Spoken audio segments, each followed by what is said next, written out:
अस्सलाम वालेकुम everyone, welcome to my channel love spells शेफुल्लावस। तो कैसे हैं आप सब? होप आप सभी अच्छे होंगे। मैं भी ठीक हूँ फ़िलहाल तो कह सकते हैं। तो बिना वक्त ज़ाया किए हम शुरू करना चाहेंगे कहानी वो बातें अधूरे से थे पार्ट 29। सीधा स्टोरी शुरू करने से पहले थोड़ी सी प्रीवियस पार्ट के लास्ट सीन बता देते हैं। तो लास्ट सीन में हमने जाने थे वंदना थोड़ी सी परेशान हो जाती है वानी के लिए, क्योंकि वो फ़ोन उठा नहीं रही थी। 2 घंटे की बोल के अब तक 4 घंटे बीत चुकी थी और उसकी कोई खबर नहीं थी। परेशानी में वो सानिया को कॉल करती है। सानिया फ़ोन उठाती है और बस इतना बताती है कि वो आई तो थी ऑफिस, उसके बाद कहीं चली गई है और कुछ पता नहीं है। ये बात सुन के वंदना बस उसे घर आने के लिए कह देती है शाम के वक्त। सानिया भी हामी भरती है। उसके बाद वो थोड़ी परेशानी में बैठ जाती है और सोचने लगती है। यही थी लास्ट सीन। अब आगे वंदना को ऐसे परेशानी में देख के वानी की मॉम आते हैं। ये लोग घर तो आ ही चुके थे। गुमसुम सी बैठी वंदना को देख के वानी की मॉम उसके पास आके बैठती है। शोल्डर पर टैप करते हुए पूछती है कि बेटा क्या हुआ है, ऐसे परेशान क्यों लग रही हो? सब ठीक है? कुछ हुआ है क्या? घर पे बात नहीं करी? अभी तक तो ठीक थी तुम। तभी ये वंदना वानी की मम्मी की ओर देख के बोलती कि पर वो आंटी सब ठीक है, वो बात हो गई है मेरी घर पे। एक्चुअली वो वानी, जैसे वानी की बात सुनती है वानी की मम्मा बोलती अच्छा तो उसके लिए परेशान हो? वो तो ऑफिस गई है ना? नहीं आंटी, वो तो बोल के गई थी ना कि वो बस एक छोटी सी मीटिंग है वो करके चली आ जाएगी, 2 घंटे लगेंगे यही तो बोली थी, पर अभी तक। अभी वानी की मम्मी थोड़ी सी हंस पड़ती है, बोलती कि वो ना अपनी काम से बहुत प्यार करती है। अगर वो किसी काम में फंस जाए ना तो जब तक वो काम ख़त्म ना करती वो आती नहीं है। और तुम उसके लिए ऐसे परेशान मत हो, वो जैसे ही काम ख़त्म कर लेगी वो आ जाएगी। तुम एक काम करो ना, कॉल कर लो। आंटी मैं कॉल कर रही थी कब से, वो उठा ही नहीं रही है। अच्छा ऐसा है क्या? रुको ज़रा मैं करती हूँ। और उसके बाद वानी की मम्मी खुद अपना फ़ोन लेके वानी को कॉल लगाती है। लगभग वो भी 3-4 कॉल लगा चुकी थी, लेकिन पहले तो वानी रिस्पॉन्स करती नहीं है, लेकिन आखिरी बार में जब वो कोशिश करती है तो वानी उठा लेती है। वानी की मम्मा बोल पड़ती है हो कहाँ तुम, इतना कॉल करने की क्या ज़रूरत पड़ रही है तुम्हें? हाँ, उठाया नहीं जा रही है फ़ोन? मम्मा क्या हो गई है? अब मैं कहीं बाहर आई हूँ, मुझे पता है कि तुम बाहर हो, लेकिन वंदना कब से कॉल कर रही है, मैं कब से कॉल कर रही हूँ, तुम एक ही को मतलब किसी को भी रिस्पॉन्स कर नहीं रही हो। ठीक हो तुम? और वो बेचारी कब से परेशान है। वानी थोड़ी चुप थी, बोलती कि ठीक ठीक है मम्मा, वो मैं बात कर रही हूँ, मुझे थोड़ी वक्त लगेगी अभी भी। अच्छा एक काम करो, मैं उसे फ़ोन दे रही हूँ, तुम बात कर लो।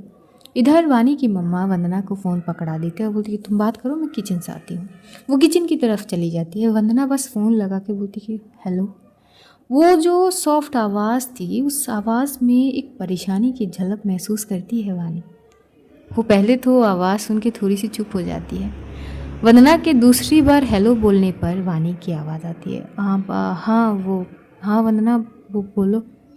कहाँ हैं आप? मैं कब से कॉल लगा रही हूँ आपको, ना टेक्स्ट का रिप्लाई कर रही है आप और ना ही फ़ोन उठा रही है। आप ठीक हो? हो कहाँ? 2 घंटे बोल के गए थे। अब एक्चुअली वानी, सॉरी वंदना, वो मुझे कुछ काम याद आ गई थी तो मैं बस वही कर रही थी। मैं बस आ जाऊँगी, थोड़ी देर लगेगी पर आ जाऊँगी। तुम काम करो, तुम खाना वगैरह खा ली हो ना? मैं खा चुकी हूँ। मैं आंटी के साथ कहीं गई थी उनकी किसी दोस्त के घर में, तो वहाँ पे खाना वगैरह खा के आई हूँ। अच्छा तो थोड़ी आराम कर लो, और हो सके तो तुम पैकिंग वगैरह भी कर सकती हो, क्योंकि टिकट मैं ऑलरेडी बुक कर चुकी हूँ कल शाम की। अच्छा कितने बजे की है? आप 5 बजे की। अच्छा ठीक है, मैं फिर, आप कब तक आने वाली है? वंदना मुझे थोड़ी वक्त लग जाएगी, तुम पैकिंग कर लो। और यही बोलते हुए कॉल डिस्कनेक्ट कर दिए। वंदना को समझ आ जाती है कि वानी थोड़ी सी तो मायूस है, लेकिन इस मायूसीपन का वो क्या करेगी, कहीं ना कहीं उसकी दिल भी तो मड़ोड़ रही है न जाने के लिए। लेकिन जानी तो होगी ना, इसे रोक तो नहीं सकती है वो चुप से वानी की मम्मी को फ़ोन वापस कर देती है और उसके बाद वो अपने कमरे में चली जाती है, जो वानी की कमरा थी।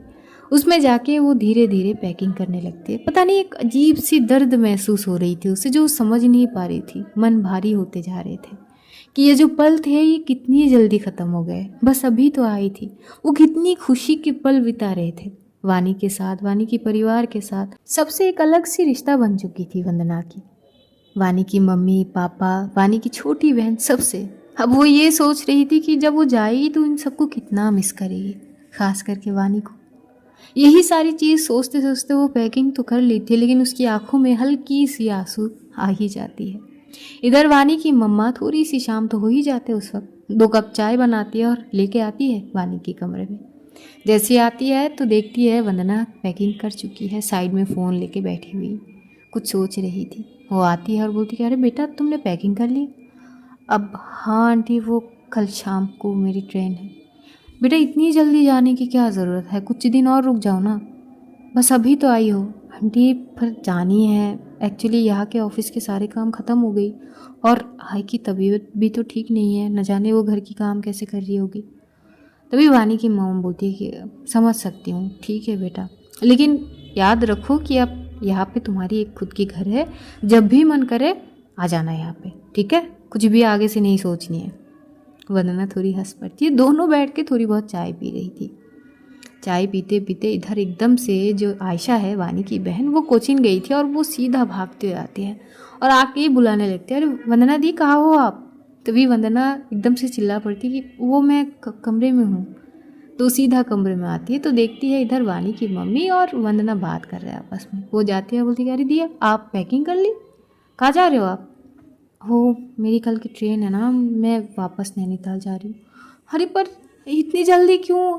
आप तो अभी अभी आई थी ना, दिस इज़ नॉट फेयर दी, आप रुक जाओ ना कुछ दिन प्लीज़ ना, प्लीज़, मुझे बहुत अच्छी लग रही है आपके साथ, प्लीज़ ना ऐसे मत जाओ, मुझे बहुत बुरी लगेगी आप चली जाओगी तो वंदना आयशा की हाथ पकड़ती है, करीब बैठाती है और बोलती कि ऐसा नहीं है ना, वहाँ पे मेरी आई है, भाई है, बाबा है, उन सबका भी तो ध्यान रखनी होती है ना, और मेरी ऑफिस भी तो है। बट मैं प्रॉमिस करती हूँ कि जब भी मौका मिलेगी मैं ज़रूर आऊँगी, प्रॉमिस ना? हाँ बिल्कुल। और तुम लोग भी तो जाओगे ना मुझसे मिलने के लिए?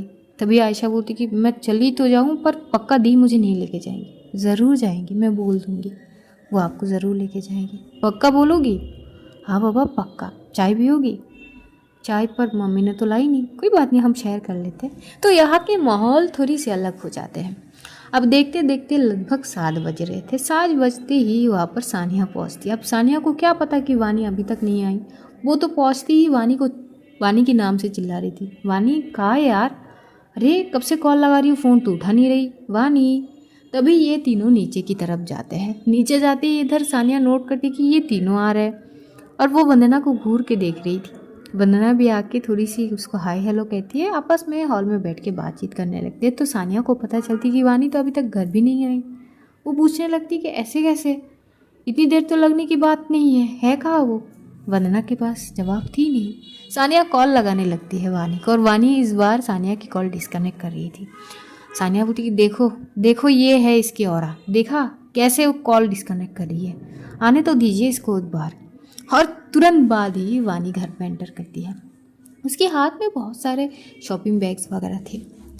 जैसी ही वंदना देखती है वानी को तो मानो उसकी आंखें तरस चुके थे कब से वानी को देखने के लिए।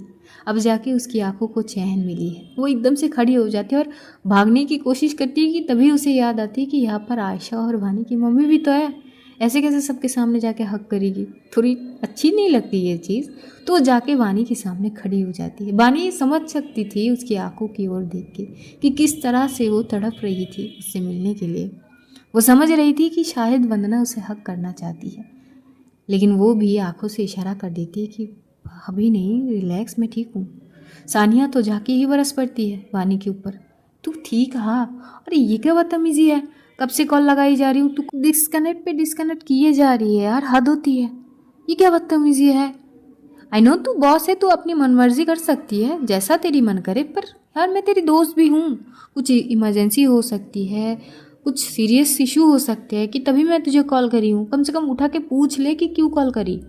तभी वानी बोलती कि पता है तेरी सीरियस, इतना तो पता ही है, जो घर आई है और मुझे देखे नहीं है इसलिए मुझे कॉल पे कॉल करी जा रही है, इसीलिए कॉल कट करी।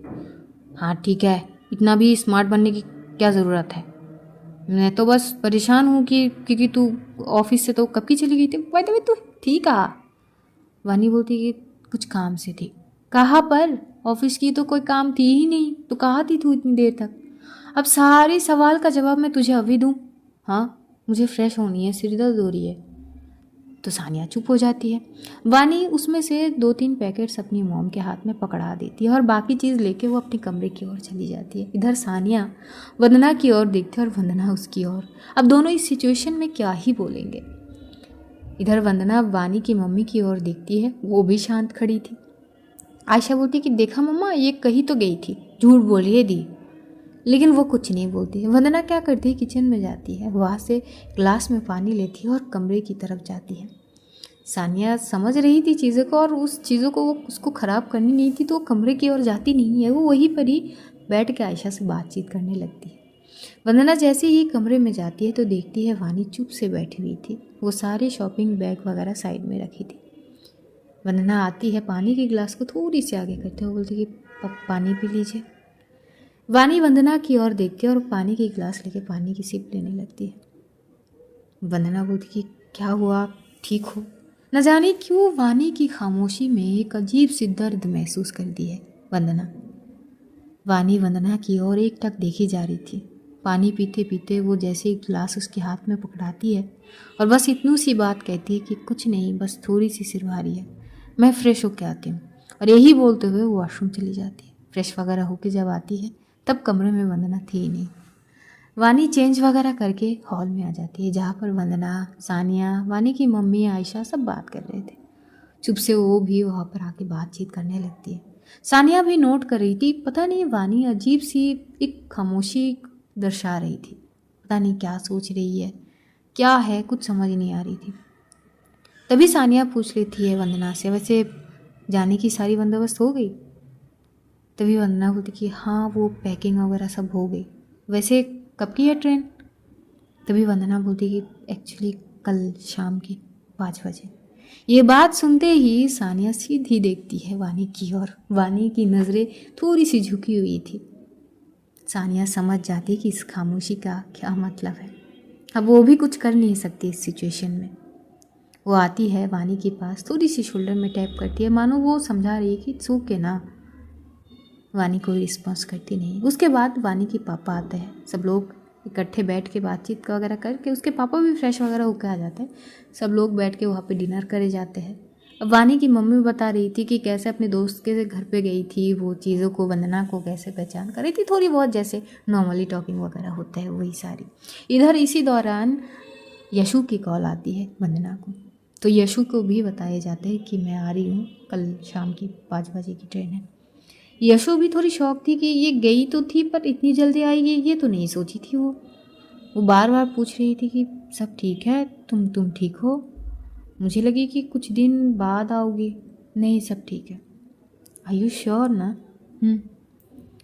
तो कल रवाना हो जाऊंगी। फ़िलहाल तो डिनर वगैरह कर ली, सोने की बारी है। अच्छा ठीक है, तुम ठीक हो ना? थोड़ी सी आवाज़। तभी एकदम से वंदना बोली कि हाँ मैं ठीक हूँ, मैं रखती हूँ, एक बार आई से बात कर लेती हूँ। उसके बाद वो अपनी आई को कॉल करती है, पूछती है दवाई वगैरह ली है कि नहीं। उसके आई भी पूछती है कि पैकिंग वगैरह सब ठीक से कर ली हो ना। यही चीज़ करते करते थोड़ी सी वक्त बीत जाते हैं। सानिया को अपने घर जानी थी, तो वानी को बोल के थोड़ी बहुत समझा के वो चली जाती है। सब लोग सोने के लिए तैयार थे, तो वानी अपनी मम्मी पापा को गुड नाइट बोल के कमरे में आ जाती है।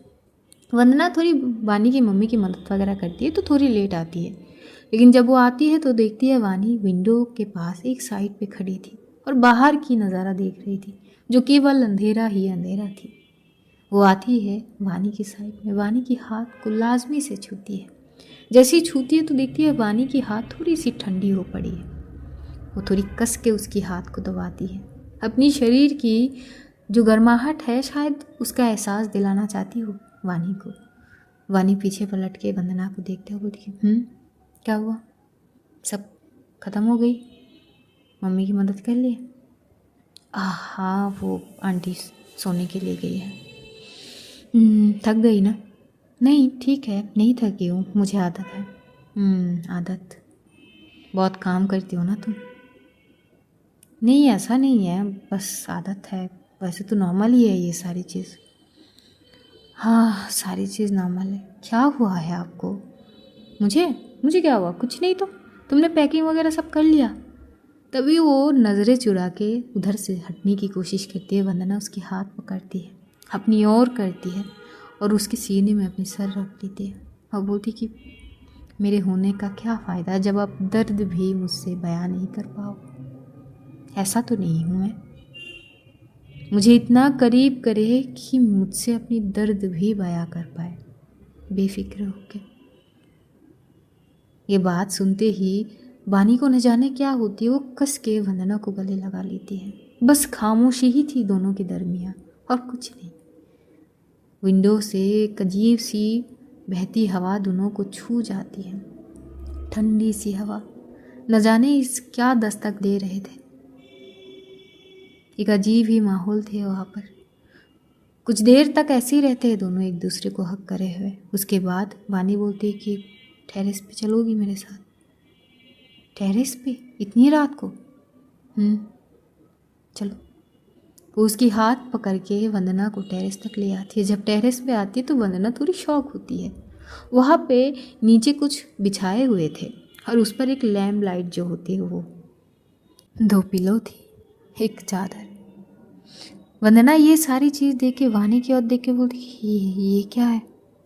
वानी जवाब कुछ नहीं देती, बस वंदना के हाथ को पकड़ती हुई खींचती हुई जगह पे लेके जाती है, उसको बैठाती है, फिर उसको साइड हक करती है और आसमान की ओर देखते हुए कहती है, वंदना वैसे भी तुम कल चली जाओगी, हमारे पास बस आज का रात है और इस रात को मैं थोड़ी यादगार बनाना चाहती हूँ ताकि आने वाले जितनी भी दिन मैं तुमसे दूर रहूँ ना, जीना थोड़ी आसान हो जाए मेरे लिए।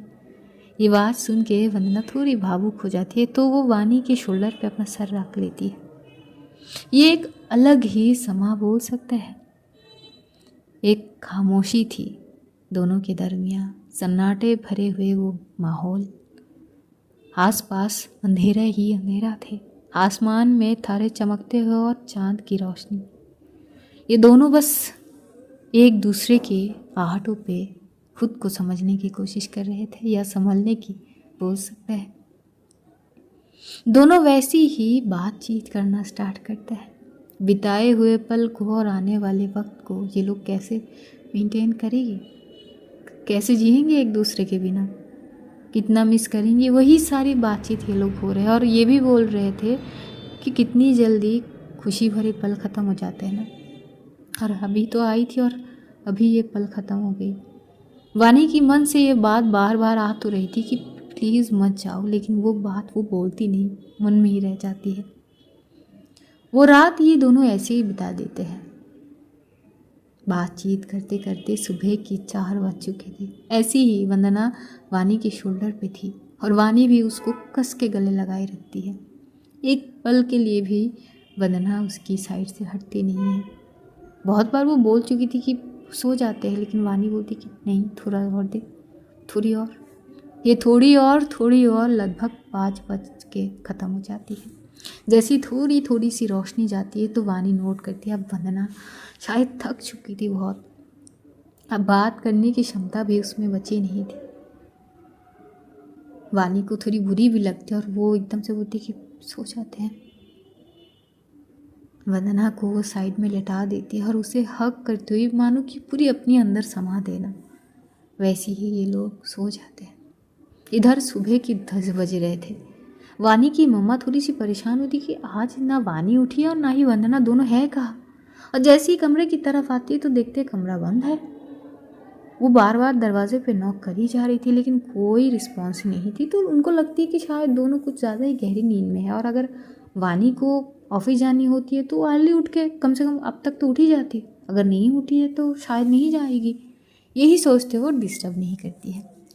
उनको कुछ काम थी टेरेस पे, इसीलिए वो टेरेस जाने के लिए बस आगे बढ़ती है। और जैसे वो टेरेस पहुंचती है तो इन दोनों को देखती है। ये दोनों बड़े क्यूटली एक दूसरे को हग करे हुए थे। वो देख के थोड़ी सी हंसती है और बोलती कि कर लो बात, मैं कमरे में ढूंढ रही थी और ये दोनों ऐसे सो रहे। वैसे कुछ अजीब लगने की तरीके से पोजीशन में तो थे नहीं ये लोग, बस नॉर्मली हाथ करके सो रहे थे। वानी की मम्मा थोड़ी करीब आती है, वंदना के सर पे सहलाती है।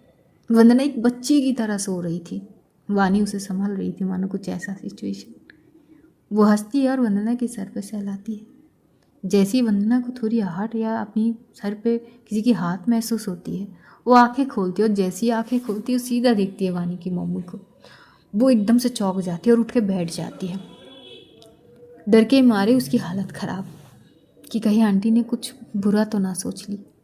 तभी वानी की मम्मी बोलती कि बेटा आराम से, मैं कोई भूत नहीं हूँ जो तुम्हें खा जाऊंगी, रिलैक्स, ऐसे कौन उठते हैं, आराम से, मैं बस देख रही हूँ कि तुम दोनों ऐसे सो रहे हो, ठीक हो ना, कमरा छोड़ के ऐसे ऐसे यहाँ पे।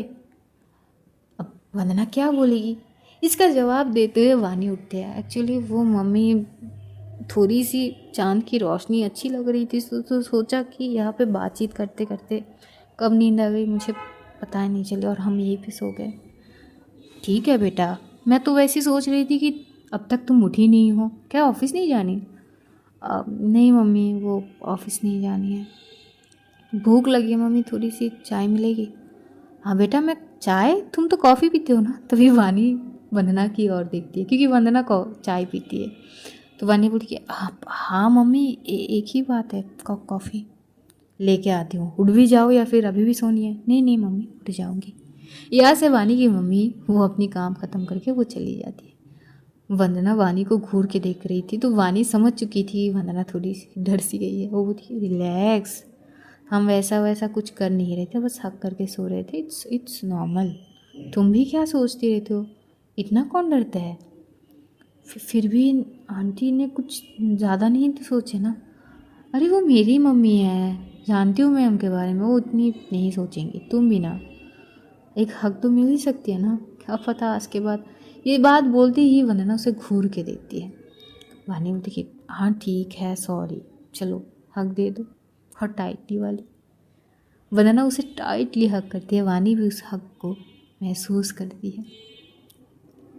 थोड़ी बहुत ऐसे रहने के बाद वंदना जैसी पीछे होने लगती है, तभी वानी उसके करीब करती है और आंखें बंद करते ही वो उसकी होठों को चूमने लगती है। कुछ इस प्रकार से चूमना जैसे कि वो पल कभी ख़त्म ही ना हो, छोड़ने की नाम तो ले ही नहीं रही थी। लेकिन वंदना को ये सिचुएशन पसंद नहीं थी। ऐसे वो वानी को पीछे कर देती कि हम टेरेस पे हैं। वानी बोलती कि चलो फ्रेश हो जाते हैं। यही बोलते हुए दोनों वहाँ से चीज़ें लेके रूम में आ जाते हैं। वानी पहले फ्रेश हो जाती है, उसके बाद वंदना। वानी की मन अब पहले से ज़्यादा भारी हो चुकी थी क्योंकि ये वक्त वो रोक नहीं पा रही थी। इधर वंदना जितनी भी सोई है, लेकिन वंदना नहीं, वानी नहीं सो पाई है। उसे नींद ही नहीं आ रही थी, मानो बस वो ऐसी ही जकड़ के रखे वंदना को, कहीं ना जाने दे। ये वाले पल थे। अब जैसे तैसे वक्त बीत रहे थे और ये वक्त का खेल भी अजीब है। जब हम इंतज़ार करते हैं तो वक्त ख़त्म नहीं होते, और जब हमें वो वक्त बहुत कीमती होती है कि बस ये पल हमसे दूर ना हो, तो बस पलक झपकते ही वो पल कहाँ से ख़त्म हो जाते हैं पता ही नहीं चलते। कुछ इस प्रकार की सिचुएशन थी। ये लोग बस ब्रेकफास्ट करते, बातचीत करते करते लगभग 11:30 बज रहे थे। वानी को समझ नहीं आ रही थी कि क्या हो क्या रही है। ये वक्त भी हाथों से रेत की तरह फिसल रहे हैं। लेकिन जब वो इंतज़ार करती थी वंदना की कॉल की, तब तो वक्त ख़त्म नहीं होती थी। ऐसा लग रहे थे कि 1 घंटा 1 मिनट जैसे कि साल के बराबर हो, और अब तो जैसे कि घंटे भी मिनट में तब्दील हो रहे हैं। ये अजीब ही समय का खेल था, कह सकते हैं। इतनी जल्दी से वो सारे वक्त खुद ख़त्म हो जा रहे थे कि उसे समझ ही नहीं आ रही थी कि हो क्या रही है उसके साथ। मानो कि वो चाहती हो कि वो सारे वक्त को अपने हाथ में बांध के रखे, एक एक पल को, जो कि नामुमकिन थी। अब देखते देखते वक्त ख़त्म हो ही जा रहे थे। उसी दौरान वंदना अपनी घर पे भी बातचीत कर लेती है, थोड़ी यशु से भी, और आखिरकार वो सारे पल धीरे धीरे अपनी करीब आ ही रही थी जाने की। और आखिर में लगभग 3:30 बजे ये लोग घर से निकलते। वानी बिल्कुल शांत थी, एक लफ्ज़ तक नहीं थी उसकी जुबां पर। घर से निकलने में थोड़ी दिक्कत हो रही थी वंदना को। आयशा रो रही थी, वो तो रियली आ गई थी क्योंकि उसे पता थी वंदना जाएगी। जाने की मन नहीं थी, फिर भी वो रो रही के यही बोलती कि तुम मत जाओ प्लीज़। आना बहुत मुश्किल थी वंदना के लिए, पर आनी तो थी। वानी की मम्मी भी थोड़ी बहुत भावुक हो गई थी, पर वो स्ट्रिक्टली बोल दी थी, देखो बेटा जा रही हो जाओ, लेकिन ये प्रॉमिस करके जाओ कि वापस जल्दी आओगी। वंदना यही प्रॉमिस करती कि आंटी मैं जब भी मौका मिलेगी मुझे, मैं आ जाऊंगी। अब स्टेशन का रास्ता घर से ज़्यादा दूर तो नहीं थी, लेकिन वानी के लिए बहुत कठिन थी वो रास्ते। एक एक मोड़ जैसे करीब आने लगते हैं, मानो कि वानी के दिल पे खंजर जैसे वार होते हैं। और आखिर में जैसे स्टेशन पर पहुंचते वहाँ पर सानिया मिलती है, दोनों से मिलती है। सानिया भी इन दोनों के आंखों में एक नमी पंछी देखती है। वो समझ सकती थी कि इन दोनों क्या सिचुएशन में है ये दोनों, लेकिन क्या करेगी वो। वहाँ से ये सारे बैग्स वगैरह लिए जाते हैं, अंदर जाते हैं प्लेटफॉर्म के वहाँ पर, फिर इंतज़ार करने लगते हैं ट्रेन के आने की। अभी भी आधा घंटा थे, लेकिन ये आधे घंटे भी मानो कि कितनी स्पीडी से रफ्तार से बीते जा रहे थे। और अगर वानी की बस में हो तो वो आधा घंटा ज़िंदगी भर के लिए वहीं पर थाम के रखे। सानिया वंदना के पास आती है, उसे बोलती कि देखो आराम से जाना और कुछ भी इशू हो तो कांटेक्ट कर लेना और इससे बातचीत करते रहना, क्योंकि तुम भी समझ रही हो पहली बार है दोनों की सिचुएशन, अब मुझसे ज़्यादा तुम दोनों बेहतर समझती हो। वंदना सानिया को जवाब नहीं देती, क्या ही बोलेगी, वो बस वानी को देख रही थी। वानी के आंखों में नमी थी, उस नमीपन को वंदना बर्दाश्त नहीं कर पा रही थी। दर्द महसूस हो रही थी बहुत, लेकिन क्या करेगी वो। ये लोग वहाँ पर बैठे थे, इंतज़ार कर रहे थे बस ट्रेन के आने की। तभी वानी एकदम से वो सारे शॉपिंग बैग्स वगैरह जो उसके पास थी वो वंदना के पास दे दी थी। वंदना बोलती कि ये क्या है। अगली पल वानी एक बैग से एक मोबाइल बॉक्स निकालती है और वो वंदना के हाथ में दे देती है और बोलती कि देखो ये न्यू फ़ोन है, फुल चार्ज कर ली मैंने और पावर बैंक भी है, यहाँ पर सिम वगैरह सब कुछ ऐड किया है। तुम्हारा ये जो तुम्हारे हाथ में है फ़ोन वो पहले से ही थोड़ी बहुत डिस्टर्ब दे रहा है, तो मैं नहीं चाहती कि तुम डिस्कनेक्ट हो जाओ किसी भी वे में पिछली बार की तरह, तो जस्ट इसीलिए ये रख लो। ट्रेन में चढ़ती ही मुझे कॉल कर लेना, डायल लिस्ट पे मेरा नंबर है सेव करी हुई। आवाज़ में एक दर्द महसूस होती है वंदना को। वो बोलती है कि पर मुझे नहीं चाहिए, मुझे पता है तुम्हें नहीं चाहिए, प्लीज़ वंदना मना मत करना। और यहाँ पे कुछ वो तुम्हारी आई बाबा के लिए, भाइयों के लिए कुछ गिफ्ट्स वगैरह है, तो मेरी तरफ से दे देना, प्लीज़ मत करना। आई नो तुम्हें ये सारी चीज़ पसंद नहीं है, पर मैं बस अपनी खुशी के लिए करी हूँ। वंदना कोई जवाब दे नहीं पाती। एक्चुअली वंदना को ये सारी चीज़ पसंद नहीं थी, लेकिन उस वक्त वानी को कुछ कह पाना बहुत बड़ी बात थी उसके लिए। वो कुछ कह ही नहीं पाती है। दोनों की आंखों में बस नमी थी और उस नमी में क्या ही बात करेंगे। धीरे धीरे वक्त तो मानो कि फिसल ही रहे थे बस रेत की तरह। वानी कस के वंदना की हाथ को पकड़ी हुई थी। वंदना को महसूस होती कि किस कदर वो उसकी हाथ को थाम के रखी है, जो एक सेकंड के लिए भी छोड़ना नहीं चाह रही है। वक्त थोड़ा और बीतती है और जैसे ही ट्रेन की आवाज़ आती है, वानी के दिल में मानो एकदम से एक अजीब सी इतनी दर्द होती है कि मानो क्या ही कहे। नम तो थी, बस आंसू भर चुके थे। सानिया बोलती कि चलो जी ट्रेन आ गई। धीरे धीरे सारे वहाँ पे जो पैसेंजर थे वो उठने लगते हैं, चढ़ने लगते हैं ट्रेन में। वंदना को भी उठाए जाते हैं ट्रेन में, उसकी सीट में लाके उसको बैठाए जाते हैं। वानी अब भी वहाँ पर थी, उसकी हाथ को पकड़ी हुई। सानिया बस इन दोनों को देख रही थी। ये जो पल थे ना, ये इतनी दर्दनायक है, इसको डिस्क्राइब करना थोड़ी सी मुश्किल है। ये बहुत कठिन वक्त है जहाँ पर आप एक दूसरे को छोड़ के जा रहे हो। इतनी दिन इतनी खुशी भरी पल बिताने के बाद जब जाने की वक्त आते हैं ना, तो अच्छों की वाट लग जाती है। अगर ये समझ सकते हो तो बस वही दो शख्स की आंखों में वो चीज़ समझ आ जाएगी देखने पर। कुछ इस प्रकार सिचुएशन वहाँ पर थे।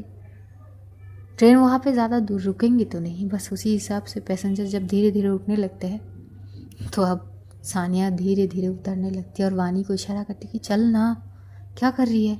चल। लेकिन वानी तब भी वंदना के हाथ नहीं छोड़ रही थी। तो सानिया उसकी हाथ पकड़ के उसको खींचते हुए लेके आती है ट्रेन से। ट्रेन से बाहर होते ही विंडो के पास जाके वानी वंदना को देखने लगती है। वंदना विंडो के थोड़ी पास में ही थी, तो वानी की हाथ पकड़ती है। ये जो पल थे ना, ये बहुत अजीब थे। उस सिचुएशन में बस मैं 2 लाइन गाऊंगी, और ये 2 लाइन ये है। दिल भरता नहीं, आंखें रजती नहीं, दिल भरता नहीं, आंखें रजती नहीं, चाहे कितना भी देखती जाऊं, वक्त जाए मैं रोक न पाऊं, तू थोड़ी देर और ठहर जा सोनिया, तू थोड़ी देर और ठहर जा, तू थोड़ी देर और ठहर जा, जालिमा तू थोड़ी देर और ठहर जा। ये सिचुएशन होने के बाद सानिया की आंखों में आंसू से आ जाती है। वो छुपा के अपने आंसू पोंछ लेती है, बस इन दोनों को देख रही थी। वानी की मन नहीं हो रही थी कि वंदना की हाथ छोड़े, ना ही वंदना की कि वो वानी की हाथ छोड़े। ट्रेन धीरे धीरे चलना स्टार्ट कर देती है। जब थोड़ी स्पीड बढ़ने लगती तो वानी की हाथ छूट जाती है वंदना से, और उस वक्त वंदना की आंखों से आंसू गिर ही जाती है, जो वो बहुत देर तक अपनी आंखों में समेटने की कोशिश कर रही थी ताकि वंदना को बुरी ना लगे। और कहीं ना कहीं वंदना भी यही करती है। और जैसे हाथ छूट जाती है दोनों की आंखों से, वो नमी आंसू बन के आखिरकार बह जाती है। वंदना फिर भी विंडो के साथ अपनी माथे लगा के वानी को देख रही थी। वानी उसी हाथ को वैसी ही रखते हुए वो थोड़ी सी झुक जाती है, जिसे संभालती हुई सानिया उसे उठा लेती है। पागल है क्या, खुद को संभाल, वो देखेगी तो कैसी लगेगी, कैसे जाएगी वो। वानी सानिया को कस के गले लगा लेती है। कोई शब्द नहीं, बस रोने लगती है। सानिया उसको बस गले लगाकर बोलती है, ठीक है कोई बात नहीं, तू चली जाएगी कुछ दिन बाद उसके पास, तो क्या बड़ी बात है, या फिर वो आ जाएगी, इट्स ओके ना यार, ऐसे मत रो ना वानी प्लीज़। अब देखते देखते वो ट्रेन आंखों से ओझल हो जाती है। वो ट्रेन ओझल तो हो जाती है, लेकिन वानी वहाँ पर थोड़ी देर और रुक जाती है। वंदना बस अपनी आवाज़ को ठीक करने की कोशिश करती है। शायद अब वो इस वक्त प्रॉपर बात नहीं कर पाएगी। कांपती हुई आवाज़ में अगर कुछ भी बोलेगी तो वानी और टूट जाएगी, जो वो दिखाएगी नहीं, अंदर ही अंदर टूटेगी। तो थोड़ी बहुत वो खुद को संभालती है। बहुत रोती है ट्रेन में। पास में एक औरत बैठी हुई थी, वो पूछती है कि बेटा क्या हुआ है, ऐसे क्यों रो रही हो। वंदना कुछ नहीं बोलती है, पानी पीती है। उसके बाद जो फ़ोन वानी दी थी वो फ़ोन ऑन करती है और डायल लिस्ट में से वो वानी को कॉल करती है। कॉल लगाती ही वानी तुरंत फ़ोन उठा लेती है। हाँ वो ठीक है ना सब। वंदना कुछ बोल ही नहीं पाती है, वो बस रो रही थी, उसकी आंखों से आंसू बह रहे थे। वानी को समझ आ रही थी, वानी को स्ट्रांग बननी थी इस मोमेंट पे, और वो अपनी आंसू को पोंछते बोलती कि देखो बी स्ट्रांग, अगर तुम ऐसे रहोगी ना तो आगे से आने की ज़रूरत नहीं है। देखो प्लीज़, मैं तुम्हारा रोना बर्दाश्त नहीं कर सकती हूँ। वंदना प्लीज़ मत रो, और मैं कुछ दिन बाद आ जाऊँगी, प्लीज़ आराम से जाओ, और कुछ भी इशू हो ना तो मैं लाइन पे हूँ, कॉल मत डिस्कनेक्ट करना। फ़ोन में अगर चार्ज ख़त्म हो जाएगी तो वहाँ पे पावर बैंक है या चार्जिंग सिस्टम जो भी है करा लेना, और अगर डिस्कनेक्ट भी हो जाए ना तो वापस कॉल कर लेना, या फिर मैं कर लूँगी, प्लीज़ मत रो। तब जाके वंदना थोड़ी नॉर्मल होती है, लेकिन वक्त काफ़ी कठिन थी बिताना। उसके बाद वानी थोड़ी देर वहाँ पे रुकने के बाद सानिया के साथ चली जाती है घर। लेकिन घर मानो उसको काटने के दौर पे है, लेकिन घर मानो उसको काटने के आधार पे है। हर जगह पे उसे वंदना की एहसास हो रही थी। आँखों में आंसू लेके वो हॉल में बैठती है, उसकी मम्मी पूछती है कि बेटा वंदना को अच्छे से बैठा के आई हो ना। तो बोलती कि हाँ मम्मी, ठीक ठीक से बैठा के आई हूँ। अच्छी बात है। एकदम से ऐसे चली गई, नहीं सोची थी, पूरी घर खाली हो गई है। वंदना ये बात सुन रही थी, वानी को और तकलीफ़ हो रही थी। फिर वो एकदम से बोलती है कि मैं कमरे में जाती हूँ मम्मा, मुझे थोड़ी सी रेस्ट करनी है। सानिया को उसके साथ जानी तो थी, पर उसे लगती है कि ये वक्त वानी को थोड़ी अकेले रहना चाहिए, और वैसी ही होती है। उसके बाद वानी कमरे में चली जाती है। कमरे में जाने के बाद वानी वंदना को बोलती कि हेलो, लाइन पे हो? हाँ। वो उन सारी बैग्स में एक और नोटबुक है, चेक करो। कितने सारे बैग्स है, कहाँ पे चेक करूँ? जहाँ पे फ़ोन थी वहाँ पर। तभी वो वहाँ पे चेक करती तो एक नोटबुक उसे मिलती है। बोलती क्या है ये? आई नो तुम मुझे मिस कर रही हो। पन्ने पलटो। जब वंदना एक एक पन्ने पलटने लगते तो वहाँ पे बहुत सारी चीज़ें लिखी हुई थी वानी ने। पहली बार मुलाकात जब ट्रेन से वो आई थी, वो सारी चीज़ें, हर एक पल की चीज़ें, जितना वो सोची थी उससे कई ज़्यादा खूबसूरत वंदना है। अब से बस जो 2 पल वो दोनों ने बिताए हैं, जितनी भी दिन की थी एक साथ इकट्ठे, वो हर एक पल की एहसास वो बताती है उन पन्नों पर। सब कुछ। कल जो वो 2 घंटे बोल के गई थी, गायब थी, तो वो गायब होने का रीज़न वही थी कि वो कुछ लिख रही थी, अपनी मन की जज्बात है, कि उसे कैसा फील होती है वंदना के साथ हर वो एहसास जो उसने महसूस करी है, वो सारी एहसासों को उस नोटबुक पे उतर देती है। वो वंदना को बहुत खुशी मिलती है इस चीज़ से, और वो पढ़ने लगती है। और जब वो स्माइल कर रही थी, वानी को भी सुकून मिल रही थी। ऐसी चीज़ में धीरे धीरे वक्त बीतने लगता है। अब ये वक्त, ये सफ़र 2 दिन की तो थी ही, वो रात बहुत मुश्किल से बीत जाती है। न वानी सो पाती, न वंदना। अगले दिन वानी को ऑफिस जानी थी, तो उसी दिन वो सारी चीज़ वैसे हिसाब से ही करती, लेकिन वो कॉल डिस्कनेक्ट करती नहीं है। जितनी दफ़ा भी कॉल डिस्कनेक्ट होती है, दूसरी बार कॉल लगाई जाती है। और देखते देखते एक दिन बीत जाती है। ऑफिस में जब वानी जाती है, उसका हाल कुछ इस प्रकार की थी, उसे कुछ चीज़ों में मन नहीं थी, लग नहीं रही थी, मानो बस उसके आसपास में वंदना नज़र आ रही है उसे। और आखिर में जब 2 दिन बाद वो पहुंचती है, तो यशु आती है उसे लेने के लिए। यशु जब देखती है वंदना को, तो पहले जाके टाइटली हग करती है और बोलती कि nice to meet you, at least इतनी दिन बाद तुम्हें देखने के लिए आके तरस गए थे। देखिए क्या तुम भी, ऐसा कुछ नहीं है। नहीं सच में मैंने बहुत मिस किया यार, तुम तो गायब ही हो गई, और गायब हुई हुई प्रॉपर बातचीत भी नहीं करी हो। क्या हुआ, उदास हो? नहीं ठीक है, यहाँ से भी जाने में वक्त लगेंगे, हम कैब कर लेते हैं या कोई ऑटो। हाँ हाँ बिल्कुल, वहाँ से ये लोग एक ऑटो करते हैं, उसके बाद चलते हैं। तभी यशु नोट करती, नया फ़ोन है? हाँ, वो वानी जी ने दिया।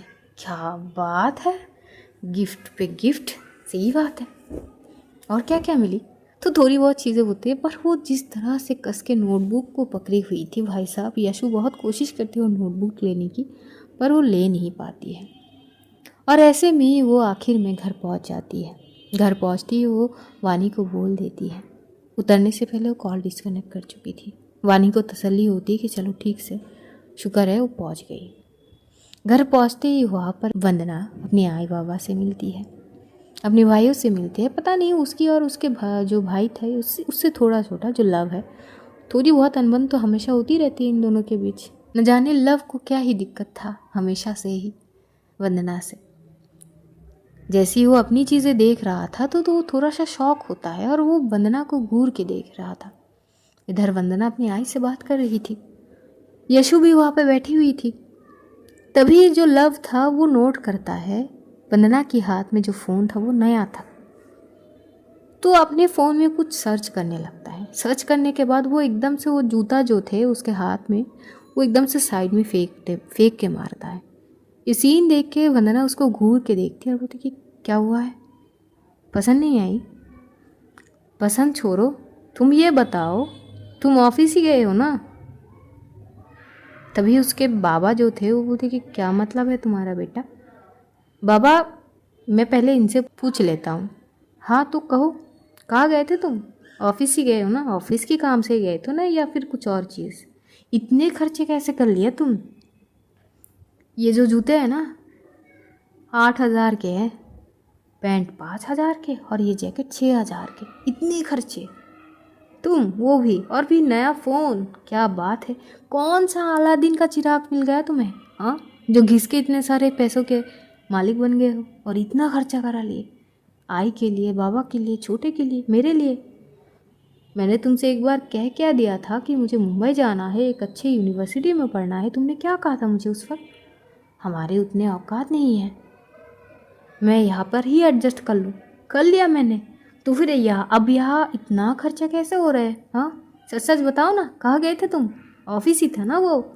ये बात जैसे ही वंदना सुनती है मानो उसकी रोंगटे खड़े हो जाते हैं। ये तो एक्सपेक्ट नहीं करी थी वो, सीधा ये सवाल उस पर आएगी। वो बस लव को एक टक देख रही थी। यशु को इतना गुस्सा आती है, वो एकदम से खड़ी हो जाती है, बोलती कि अपने मुंह पे ना लगाम दो। और ये क्या बदतमीजी है, सारे हद ही पार कर दी तुमने बदतमीजी की। ऐसे कौन बात करते हैं अपनी दी से? वो तुमसे बड़ी है। और ये क्या तरीका है? तुम्हारे लिए गिफ्ट लाई है, मतलब थैंक यू वगैरह कुछ नहीं, और तुम ऐसे घिनौने सवाल, छी। तभी जो लव था वो बोलती कि ओ मैडम, मैं आपसे थोड़ी ना पूछ रहा हूँ, वो दी है ना, उनसे पूछ रहा हूँ, वो जवाब दे। इसके जवाब सुन के, इसके सारी चीज़ देख के जो वंदना के बाबा थे उनको थोड़ी गुस्सा आ जाता है, और वो आते लाभ के गाल में एक रख के मारता है। तुम्हें पता भी है तुम क्या पूछ रहे हो और किससे पूछ रहे हो? हाँ, इतना तक बड़ा हुए हो ना, इसी की देन है। अगर ये ना होती ना तो कब का मर चुके होते दोनों। थोड़ा बहुत ना सोचा करो बोलने से पहले, और शुक्र मनाओ कि ये तुम्हारी दी है।